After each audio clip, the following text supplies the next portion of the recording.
Yeah. It's a long story.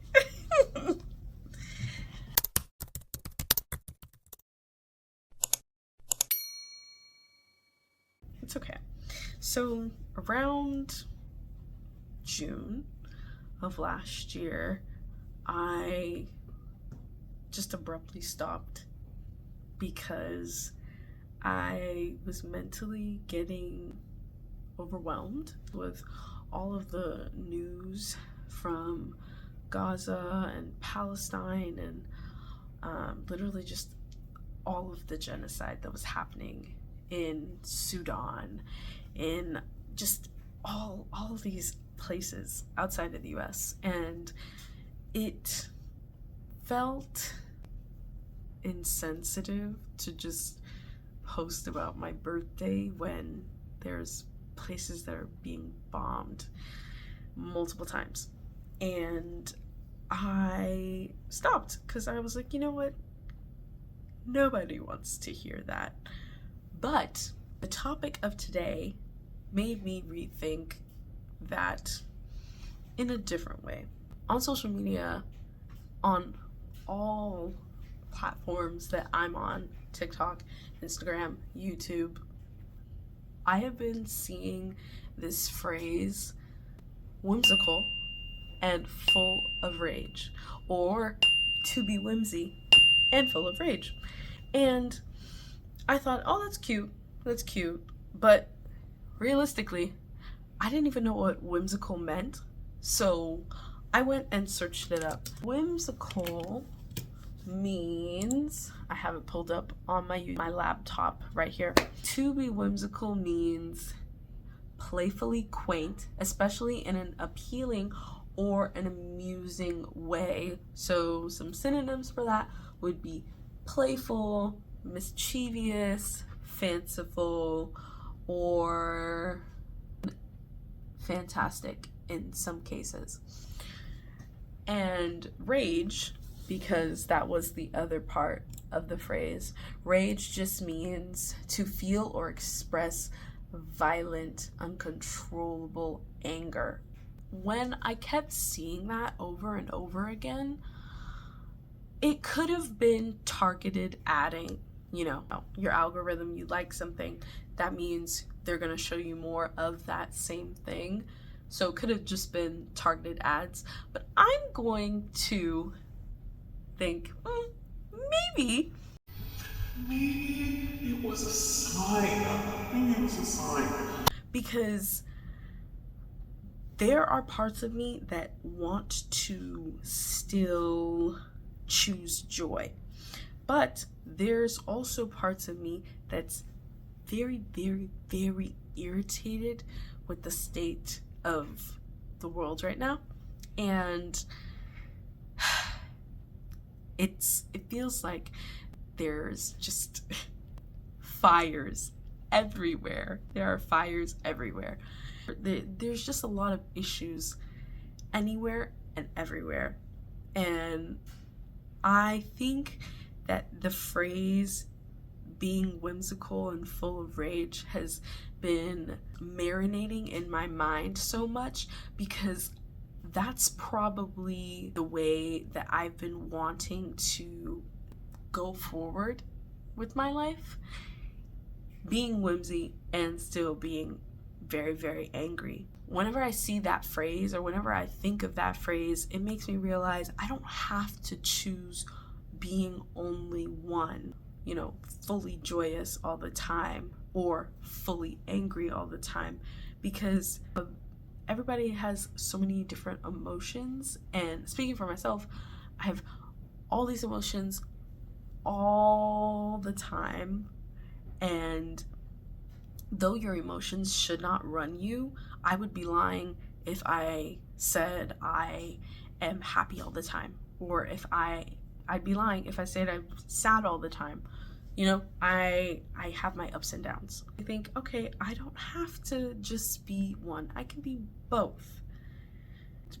This may not apply to you, but I love Jesus. I just gotta say it. I love Jesus, right?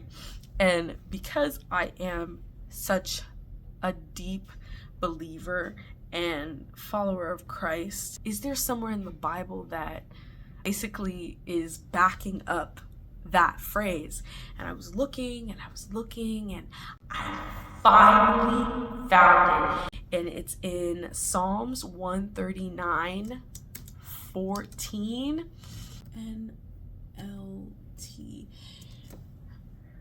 NLT. There you go. Thank you for making me so wonderfully complex. Your workmanship is marvelous. How well I know it. And when I read that, I was like, oh.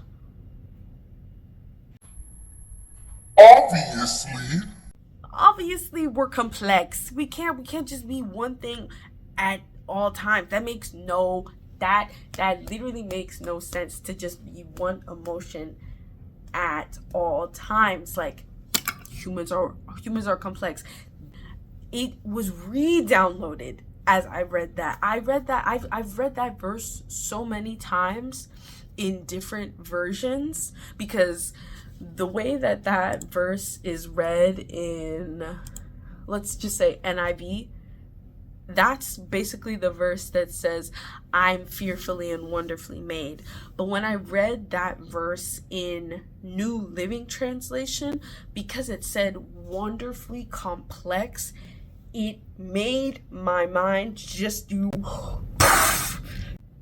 like, I'm pretty sure that's one of the more popular verses. It shows like the human side of it. Like, when God made human beings in his own image, God himself is complex. Like, he is 3 in 1, and he himself has these emotions. So why wouldn't I have these emotions? Because I'm made in his image, and God himself is so complex, and all these other things, he's the Alpha and Omega, the beginning and the end, the cornerstone, he's Jehovah Rapha, Jehovah Nisi, all these names, making it very clear that God is wonderfully complex. Why wouldn't I think that I am wonderfully complex when I'm made in his own image? Do you see what I mean? Do you get where I'm going with this? Basically, hearing or thinking about that phrase, being whimsy and full of rage, made me realize that being wonderfully complex is literally how I'm wired, because that's how God made me. I think that's the point of what I'm trying to say, if you're following me. But it doesn't matter, because I'm making this for me. I'm bringing you into my thinking, right? So I'm thinking, okay, how can I be more whimsy? How can I have more joy? How can I have more joy throughout my week? Because sometimes I'll be down. Sometimes I get real down. So I made a list for myself how to be more whimsy. And I have come up with a couple of things. So for one, I also saw this other post on Instagram. I saw this post on Instagram that said, or something along the lines of, life gets better when you get back into your nerdy interests. And I think that is so true. For me personally, I want to get into those Lego building sets. I think those are so cute to just, build and like assemble it, and then, you can categorize it. Point is, getting back into your nerdy interests. Lego building could be that for me, or I like Sudoku. I do like Sudoku. Like chess, sometimes I like crossword puzzles or like word search games. I think those are so much fun. But I was talking to my old coworkers. They are getting into Dungeons and Dragons, and they were explaining the concept of the game, and I still fully don't understand it, but that's not the point. It's seeing the joy that game brings all of them. That's what made me think I like that. I like that. If that makes you guys happy, that makes me happy. That makes me happy to see that you guys are happy. So Dungeons and Dragons was that for them. That was their nerdy interest. But it can be so many other things. It could be like puzzles. It could be, I don't know, reading, if you find that nerdy. I don't know. I'm trying to think of other nerdy stuff. I don't know. It's based off of your own perception of what nerdy could be. But yeah, getting back into your nerdy interests, that would be a good thing. And then another way to be more whimsy is romanticizing your everyday life. Also searched up ways, okay, how can I romanticize my everyday life? And I found, okay, so someone on Reddit said that they say hi to dogs when they pass them by on the road, and I thought that was so cute. I thought that was so cute. And then it made me think of one. I think interacting with babies as long as the parents allow it.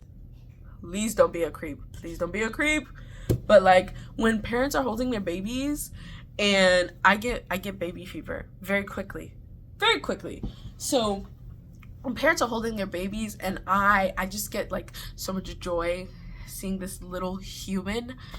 And I remember a parent was holding like this, their kid, obviously. They were holding their kid, and the girl was wearing such a bright fuchsia onesie, and she looked so snug in it. I was like, hi, how are you? I just love interacting with babies. Babies are so cute. And she smiled back. I love when babies smile at me. But yes, that was one way. So interacting with babies as long as the parents allow it. As long as the parents allow it. And then another one I saw on Reddit was lighting candles when you're doing your chores. And another I saw was using like pretty dishes and pretty cup like when you're eating, so that it looks, you know, more fun. This may not apply to you, but for my believers out there, I think that a way that would add more whimsy to me, and maybe to you, is speaking out loud to the Holy Spirit. Another name for the Holy Spirit is our helper, right? So let's just say I have an idea, or an idea comes to me, right? And I'm like, oh, thanks, helper. Or, hey, helper, blah, blah, blah, blah, blah. You know, because we're supposed to be praying continuously and constantly throughout the day. And I think that's just a cute way to be like, hey, helper, thanks, helper. That was a good idea, helper. That was a good idea. Because, you know, God is 3 in 1, you know, Father, Son, Spirit, Holy Spirit, helper. Do you see what I mean? Okay, great. I'm glad you catch my drift. That is basically all of my thoughts on that. This is very much a word dump, but I don't care. I don't really care. I have been thinking of this for like 3 days now, and I'm so glad that I was able to get all this out at once.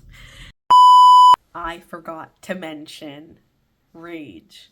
I think rage is good. Rage is great when you channel it into something, and when it's used as a fuel for something. Just unchecked rage or unchecked anger, that's not really useful, nor is it helpful to you or to anyone else. But I think ways that you can use your anger, it could be through boycotts, it could be through protests, being registered to vote if you're of age, and just being aware of what's happening in your area. Being politically active, not just on like a national level, but on a state level or a city level or even a county level. Like there are so many elections that aren't publicized as much, but it's like the local levels that have more of an impact on you, like as a forefront. Not that the national levels don't, but you can cause a change around you, and then it's like a ripple effect, you know? I'm smiling with anger. You see? whimsy and full of rage. Okay, that's it. Go be whimsy, but stay full of rage. Okay. Bye-bye.